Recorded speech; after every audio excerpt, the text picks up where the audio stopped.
പഴയഞ്ചലിൽ rubber എസ്റ്റേറ്റിൽ സൂക്ഷിച്ചിരുന്ന 5 barrel rubber പാൽ മോഷ്ടിച്ചു കടത്തി.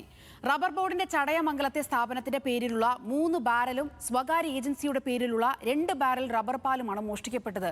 2.5 ലക്ഷത്തോളം രൂപയുടെ നഷ്ടമുണ്ടായതായി എസ്റ്റേറ്റ് ഉടമ പറഞ്ഞു.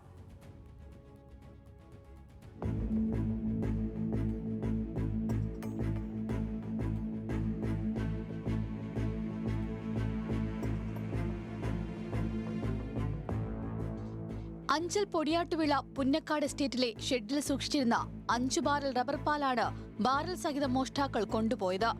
കഴിഞ്ഞ ദിവസം പതിവ് പോലെ രാവിലെ തൊഴിലാളി എസ്റ്റേറ്റിലെത്തി റബ്ബർ വെട്ടി പാൽ ശേഖരിച്ചു വെച്ചിരുന്നു.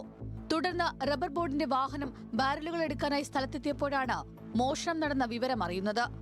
റബ്ബർ ബോർഡിന്റെ ചടയമംഗലത്തെ സ്ഥാപനത്തിന്റെ പേരിലുള്ള 3 ബാരൽ റബ്ബർ പാലും സ്വകാര്യ ഏജൻസിയായ ഇന്ത്യൻ ലാറ്റക്സ് കമ്പനിയുടെ പേരിലുള്ള 2 ബാരലുകളിലെ റബ്ബർ പാലുമാണ് പൂർണ്ണമായി കാണാതായത്. ബാരലുകൾ ഇട്ടിരുന്നതിന് സമീപത്തെ ഷെഡിൽ സൂക്ഷിച്ചിരുന്ന 100 കിലോയോളം വരുന്ന ഒട്ടുകറയും മോഷ്ടാക്കൾ വെറുതെ വിട്ടില്ല.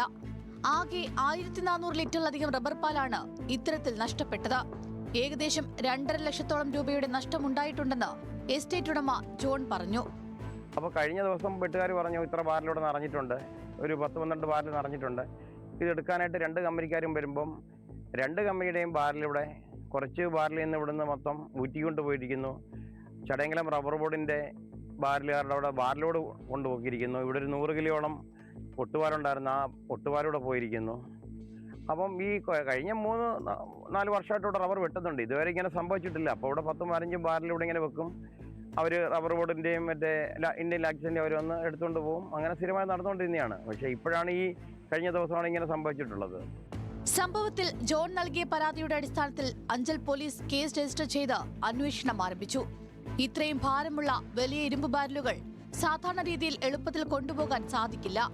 അതിനാൽ തന്നെ മോഷ്ടാക്കൾ കൃത്യമായ പ്ലാനിങ്ങോടെ വലിയ വാഹനങ്ങളുമായാണ് എസ്റ്റേറ്റിലെത്തിയതെന്നും ബാരലുകൾ വാഹനത്തിലേക്ക് കയറ്റി കടന്നു കളയുകയാണ് ഉണ്ടായതെന്നും പ്രാഥമിക അന്വേഷണത്തിൽ വ്യക്തമായി.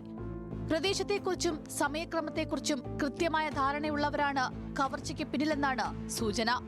മോഷ്ടാക്കൾ സഞ്ചരിച്ച വാഹനം കണ്ടെത്താനും അവരെ പിടികൂടാനുമായി എസ്റ്റേറ്റിന് സമീപ പ്രദേശങ്ങളിലെയും പ്രധാന റോഡുകളിലെയും CCTV ദൃശ്യങ്ങൾ പോലീസ് പരിശോധിച്ചു വരികയാണ്. പ്രദേശത്ത് സമാനമായ രീതിയിൽ മറ്റു മോഷണങ്ങൾ നടന്നിട്ടുണ്ടോ എന്നും പോലീസ് അന്വേഷിക്കുന്നുണ്ട്. ലക്ഷക്കണക്കിന് രൂപയുടെ നഷ്ടം വരുത്തിയ പ്രതികൾ ഉടൻ തന്നെ വലയിലാകുമെന്ന പ്രതീക്ഷയിലാണ് എസ്റ്റേറ്റ് ഉടമയും നാട്ടുകാരും. ന്യൂസ് മലയാളം, കൊല്ലം.